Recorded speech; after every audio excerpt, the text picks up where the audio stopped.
Hey there, welcome back to Story Slices, where we slice through the best Reddit tales just for you. Let's dive right into the first story. The first one is the Tittle story, and it starts like this. This all started about 8 months ago when I moved into what I thought was my dream home in a quiet suburban neighborhood. I'm a real estate attorney by trade, which makes this whole situation even more ironic in retrospect. Before buying, I did my due diligence. I thoroughly reviewed the HOA covenants, conditions, and restrictions, CC&Rs, since I've seen too many clients get burned by overlooking these details. Everything seemed reasonable. Standard stuff about lawn maintenance, exterior modifications requiring approval, and rules about parking. I specifically noted the garage usage provisions since I'm an amateur woodworker and wanted to set up a small workshop in part of my garage. The CC&R stated garages must be used primarily for vehicle storage, which was fine by me. My plan was to park my car in the two-car garage while using about a third of the space for my workshop. I even measured to ensure my SUV would fit comfortably alongside my workbench and tools. The first few months were uneventful. I finished setting up my workshop area over a couple of weekends, met some neighbors, and settled into my routine. Most people seemed friendly enough, though several mentioned in passing that the HOA had become more active recently after electing a new president. Watch out for the new HOA president, my next-door neighbor warned me one Saturday while I was organizing my workshop. He's been looking for any excuse to write citations since winning the election 3 months ago. I didn't think much of it at the time. I'm generally a rule follower, and I'd made sure my setup complied with all regulations. My car was always parked in the garage, and my workshop took up less than half the space. I even kept the garage door closed most of the time to avoid giving anyone reason to complain. Then came the day that kicked off this whole saga. After a particularly grueling 12-hour workday handling a complex commercial property dispute, I arrived home around 8 p.m. to find a neon orange violation notice stuck to my front door. The notice cited me for improper use of garage facilities with a $150 fine due within 10 days. I was completely baffled. I grabbed the notice and immediately opened my garage door to confirm that yes, my car was indeed parked exactly where it always was. My workshop area was neat and organized against the far wall, taking up maybe a third of the total space at most. The citation referenced Section 7.3 of the CC&Rs. All garages shall be maintained primarily for the purpose of storing vehicles belonging to residents. It then claimed my excessive storage and workspace violated this provision. I took photos documenting my garage setup, including measurements showing the precise square footage allocated to my car versus my workshop. Then I drafted a polite email to the HOA board. I'm writing regarding violation notice number 2187 delivered today. There appears to be a misunderstanding, as my garage is indeed primarily used for vehicle storage as required. My car is parked inside at all times, occupying approximately 65% of the available space. I've attached photos documenting this compliance. Please clarify the specific nature of the alleged violation so I can address any concerns. Thank you for your prompt attention to this matter. 2 days later, I received a response, not from the board secretary as expected, but from the president himself. Mr. O.P. The board has reviewed your situation and stands by the violation notice. Garages in our community are intended for vehicle storage, not workshops. Your fine remains due by the original deadline. Further violations may result in additional penalties. No acknowledgement of my photos. No specific explanation of how I was violating the rules. Just a dismissive rejection and implied threat. Rather than escalate immediately, I decided to pay the fine under protest. I sent a check with a note clearly stating I maintained my position that no violation had occurred and requested the issue be added to the agenda for the next board meeting. I also began keeping detailed records of all communications and taking daily photos of my garage showing my car properly parked. The monthly HOA meeting was scheduled for the following week. I arrived early, signed up for the open forum portion, and took a seat near the front. About 20 other homeowners were present, which I learned was unusual. Typically only a handful attended. When my turn to speak came, I calmly presented my case, showing photos of my garage and referencing the specific language in the CC&Rs. As you can see from these images, my vehicle occupies the majority of my garage space, fulfilling the requirement that garages be used primarily for vehicle storage. The workshop area occupies less than 35% of the total space and in no way interferes with parking. I barely finished my statement when the president interrupted. We've already reviewed and decided this matter. Next speaker, please. Excuse me, I said, but I'd like to hear the board's reasoning, since the CC&Rs don't prohibit having a workshop in addition to parking. The president glared at me. The board has discretion to interpret the rules. We've determined your setup violates the intent of the provision. Discussion closed. I noticed several board members looking uncomfortable. and one actually tried to speak up but was quickly silenced with a sharp look from the president. It became clear that not everyone on the board was aware of or in agreement with how my situation had been handled. After the meeting, one of the board members, an older gentleman, approached me in the parking lot. "I want you to know," he said quietly, "not all of us were consulted about your violation. Some of us are concerned about the direction things have been going lately." This was interesting information. I thanked him and headed home, more determined than ever to get to the bottom of what was happening.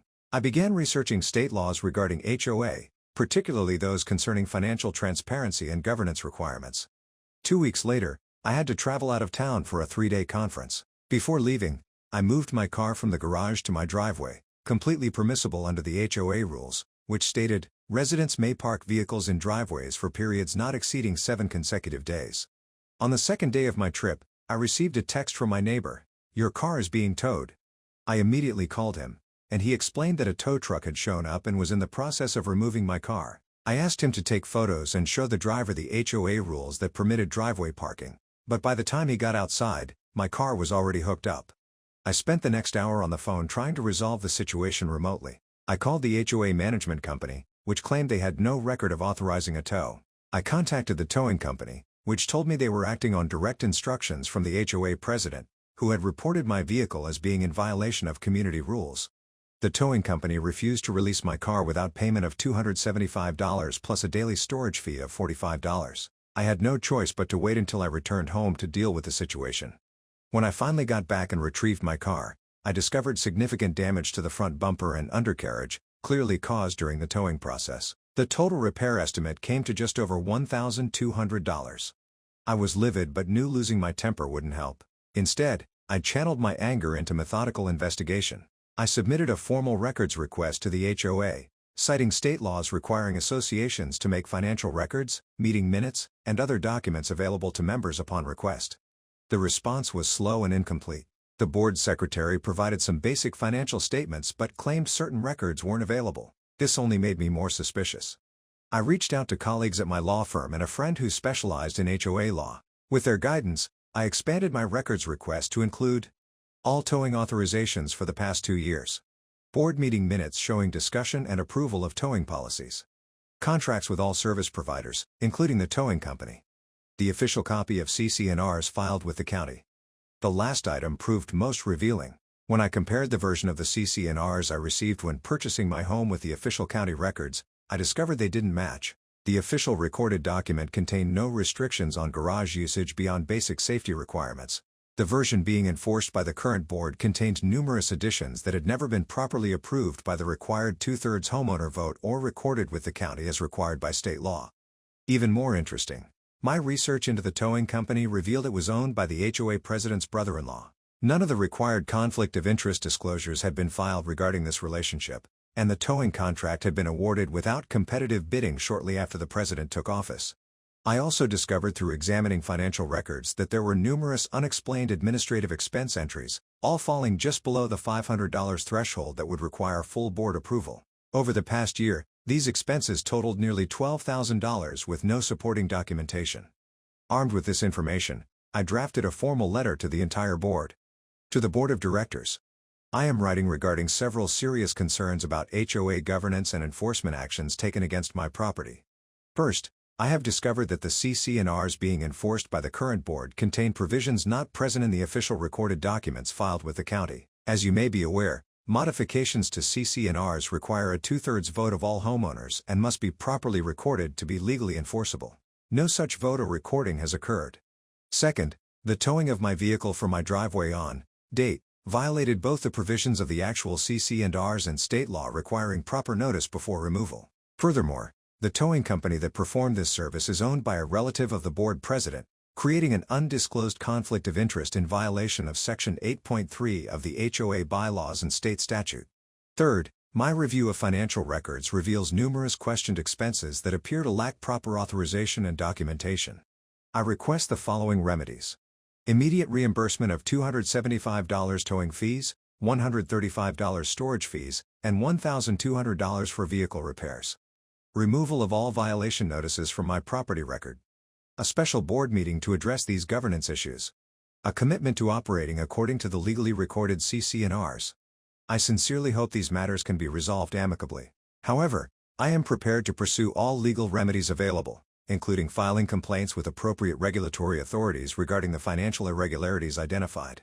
I look forward to your response within 7 business days. Respectfully, Byte O. The response was faster than I expected.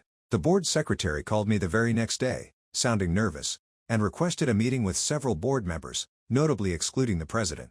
We met at a local coffee shop, where 3 visibly uncomfortable board members explained they had been unaware of most of what I'd outlined. They requested copies of my documentation, which I provided, and promised to investigate immediately. 2 days later, I received notice of an emergency board meeting. I wasn't the only homeowner who received the notice. It went out to the entire community, resulting in the highest attendance anyone could remember. Over 60 homeowners packed into the community center meeting room. The vice president, not the president, called the meeting to order and announced that serious allegations of impropriety had been brought to the board's attention.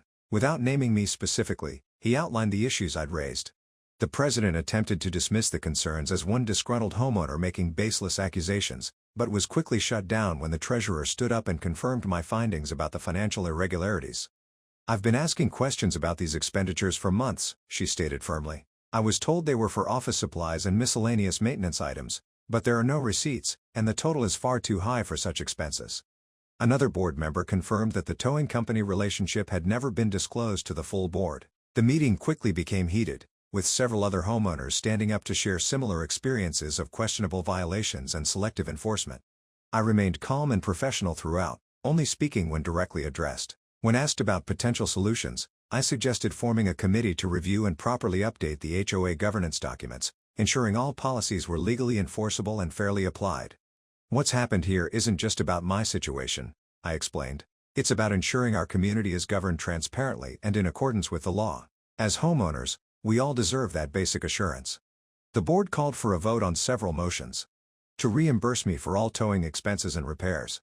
To suspend the president pending a full audit of HOA finances. To form a governance review committee to update community documents. All 3 motions passed overwhelmingly, with only the president and 1 other board member opposing. The aftermath unfolded over the next several months. The financial audit revealed the president had been systematically siphoning small amounts from the HOA accounts, totaling over $15,000 during his tenure. He resigned rather than face removal proceedings, and the board filed a police report regarding the misappropriated funds. The towing company's contract was terminated immediately. I later learned they had been charging our HOA significantly higher rates than other communities in the area. I agreed to serve on the Governance Review Committee, where my legal background proved useful in drafting updated CC&Rs that were clear, fair, and properly filed with the county. We held informational sessions to explain the changes to homeowners before the community-wide vote, which passed with 78% approval. The new documents included explicit provisions allowing reasonable workshop space in garages as long as vehicles could still be parked inside, along with stronger conflict of interest policies and financial controls. Perhaps most satisfying was the gradual change in community atmosphere. People started attending meetings regularly, volunteering for committees, and actually getting to know their neighbors. Several residents told me they had been intimidated into silence by the previous leadership and were grateful someone had finally stood up. As for me, my workshop remains exactly as it was, my car safely parked beside it. I've actually expanded my woodworking hobby and now hold occasional weekend workshops for interested neighbors in my garage, with my car temporarily moved to the driveway, of course, which is explicitly permitted under our new, properly recorded CC&Rs. The former president moved away shortly after the audit findings were released. I heard through the grapevine that his brother-in-law's towing company is now under investigation by the state for predatory practices at several other communities. Sometimes I think about how differently things might have turned out if I hadn't had the legal knowledge to fight back, or if I'd just paid the fines to avoid conflict. It reminds me why I became an attorney in the first place, to help ensure rules are applied fairly and those in positions of power are held accountable. What started as a simple violation notice for using my own garage turned into a complete restructuring of our community governance, and a much nicer place to call home. The next one is entitled People Story. So my girlfriend and I have been together for just under a year. We don't live together and both work full-time, and we are exclusive, as far as I'm aware. About 3 months ago, I noticed my girlfriend spending a lot of time on the phone with her friend Jessie. She says that Jessie is a good friend and that's it. However, she often spends any time she can on the phone with him, even when her and I are out. Their conversations don't lead me to think anything, but about 1.5 months ago, my girlfriend says she's going to visit Jessie, who lives 2 states over. I can't go 'cause I have to work. Of course I tell her that I'm not comfortable with her visiting a male friend out of state, but she says that Jesse is just a friend. She will be staying at his place, but Jesse is also a single father of 2 young boys, so my girlfriend assures me nothing will happen. Despite me voicing my opinion, my GF takes the trip and shares her location to put my mind at ease. She returns a week later and we move on with life. However, about 2 weeks ago, my girlfriend asked me to go to our local Target to pick up an online order she had placed. She tells me she ordered shampoo and a few hygiene items. I agree and go to pick up her order. When I get to the customer service counter and give them her name, they bring out a bag with a pregnancy test in it. Shocked and confused, I tell them that this is what she ordered. I check the name and phone number attached to the bag and find it matches my girlfriend's number, so it couldn't have been another girl with the same name. They bring out the bag with the items she told me to get and I leave without asking more questions about the pregnancy test. Shocked and confused by this cause, there was no real way that I could have potentially impregnated her. We used protection. I later ask her why there was a pregnancy test at Target in her name. At first she says she has no idea and she did not order a pregnancy test. I asked her to show me her Target app to prove it, and she says that it was probably her sister, since her sister uses her Target account to order things sometimes. She also claims that women sometimes use pregnancy tests to regulate their PMS or for other things other than to determine if they're pregnant. I don't know shit about how this works, but she assures me that she's not pregnant and that test wasn't a sign of her cheating when she was on a trip. The other night we go out to dinner and she makes it a point to prove that she isn't pregnant by ordering a few cocktails. Am I wrong for accusing my girlfriend for cheating on me while she was away? I'm so paranoid but also don't have real proof that she did. Edit.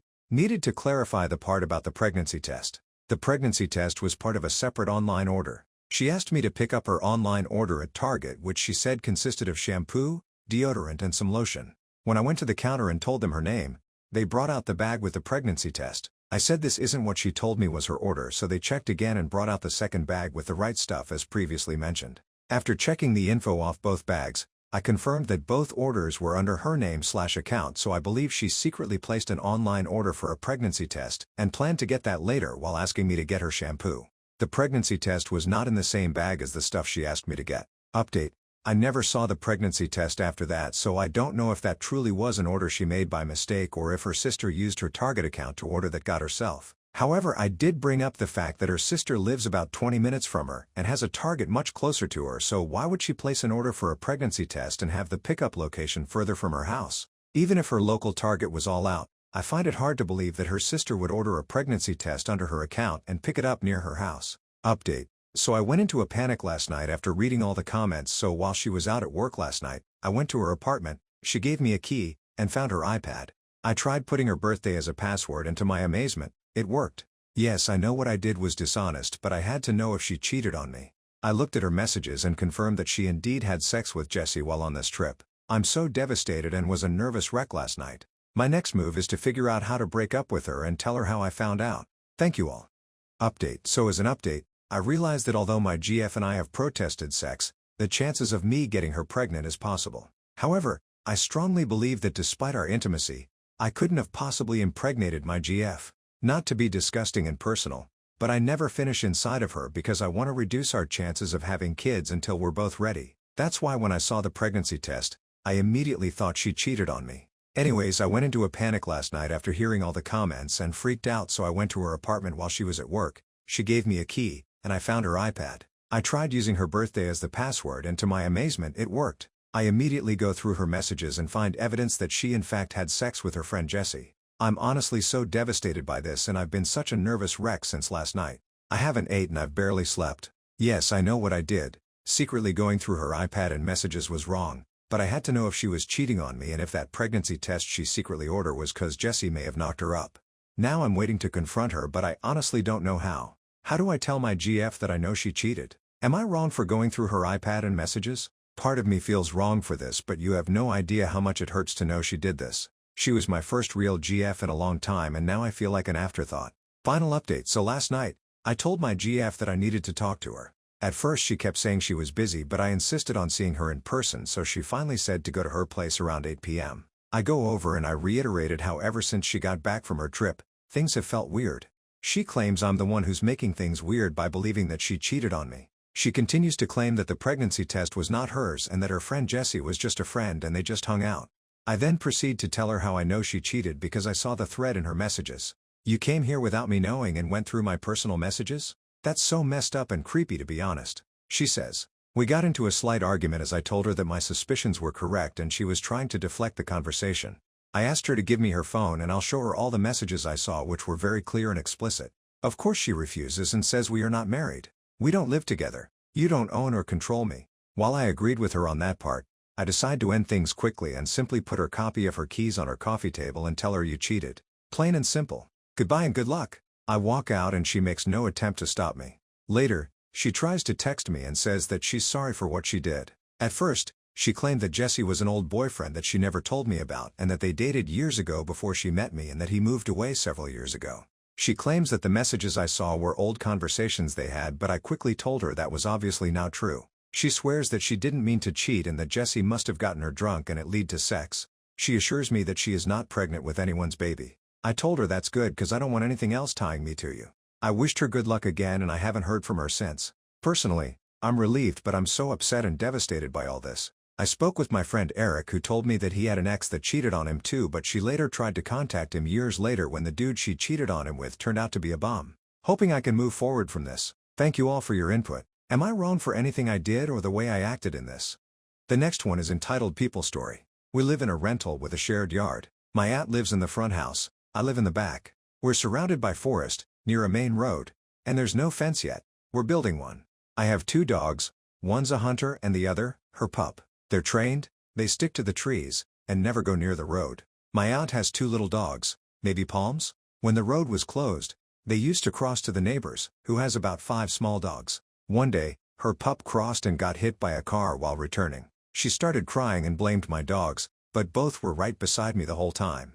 One of my dogs is in heat. We usually give her vet-approved birth control every 6 months, but it didn't arrive this time. We've been keeping her inside except for walks. She did slip out once, and I chased her. At the same time, my aunt's senior blind dog with no teeth came barking at us in the road, and I was trying to manage both situations. Today, she came screaming at my mom, kicked a stray, and said my dog caused her puppy's death. But I've never even brought up the fact that her dog killed 3 of my kittens, bit 2 and gave 1 a heart attack. That same dog used to growl at my pit bull collie mix, who was tied up. He once scratched the dog after being constantly provoked. Her husband even shot a gun at a tree where my dog was tied, and said he'd kill him. I moved my dog closer to our back door and keep him inside at night. But I'm scared now. I worry they'll hurt my cats or dogs when I'm not around. She even brought up a loan my mom gave her when we were sick, about $1,000, and blamed us for her being in debt. But she's in debt because she got a loan for her abusive husband to buy a car, not because of us. She abandoned her kids at 9 to move here. Her son tried going to uni, but she pulled him out. Now he helps with bills while she still supports that man. Her daughter once told me she wishes my mom was her mom, someone who always puts her kids first, no matter what. I've kept quiet for years, but yelling at my mom and blaming my dogs? That crossed the line. Is she just entitled? Or something worse? Edit. While some might view us as irresponsible pet owners, all our cats are healthy and spayed. We have 5, and they stay in our yard, often lounging in trees. Our 2 small pups are only outside when we are. They're leash-free during walks. As for our pit bull collie mix, he can't be off-leash in public due to breed stereotypes, even though he's a gentle soul. Yes, he goes on late-night walks with us. Since there are less people out and we avoid the whole chaos of people telling us he should have a muzzle or cross the street as soon as they see him. It's not ideal, but we love him, and adopting him saved his life when he was about to be put down at age 1. We leave food and water outside for any strays that might need it, as they're common in our area. The kittens that were killed came from a pregnant stray we decided to foster. We've scheduled our female dog to be spayed for June when my sister is on summer break. We've kept our female dog out of heat by spaying both of our males. I know it's not ideal for him to be tied up, but he's only outside when we're not home. At night, we untie him, and he's free to roam the house. Now that I'm working, we're installing a fence so they can roam safely and freely. The next one is entitled People Story. Basically, I ate something bad and I was really desperate to use the bathrooms in my school. It was recess, and all the girls were hogging the main bathrooms like freaks trying to get dressed for a Met Gala, hysterical screaming, unintentional makeup sessions, bathroom hogging to chat with their annoying friends and to use their phones in private. We don't allow phones in the school day, and they collect our phones until the end of the day, where we retrieve our phones and call parents and such. It was so bad that I had to move to our bathroom number 2. We have 2 bathrooms, one with 5 stalls and the other with 15 or 17, the bigger option where the social anxiety people go to. Sadly, the security did not bother to unlock it and let me through. Girls were vaping, skipping and doing drugs there a lot, so they locked it and would only unlock for a period of time, plus no one had the key for this bathroom yet. I was getting desperate during this time, and anxious about shitting my pants. In our school, we have girls and boys divided into two sides of the school where they primarily have lessons in their designated spots, or they'll go to the other side if their schedule tells them that they're having a class somewhere in the opposite side. There are girls' bathrooms on the boys' side, and vice versa on the girls' side. I wanted to go to the boys' side to use the girls' bathroom there, but sadly I couldn't hold it in, and that's where I discovered the staff bathroom beside bathroom number 2 to be empty. I used it immediately, was relieved, but that's where the trouble started. My former math teacher, also known as the vice headmistress, the entitled teacher, stood outside. Let's just call her B in this case. She was with another teacher I don't recognize, who was visibly displeased. I tried to explain everything to them. B. What are you doing in the staff bathroom? I was desperate, miss. It really was an emergency. B. I understand that part, but you could have went to the girls' bathroom that was unlocked. Using the staff bathroom without permission is strictly prohibited. But when I went there, it was packed with a bunch of girls. I know that there may be vacant stalls right now, but I ate something bad and I came this far, and I was afraid that I...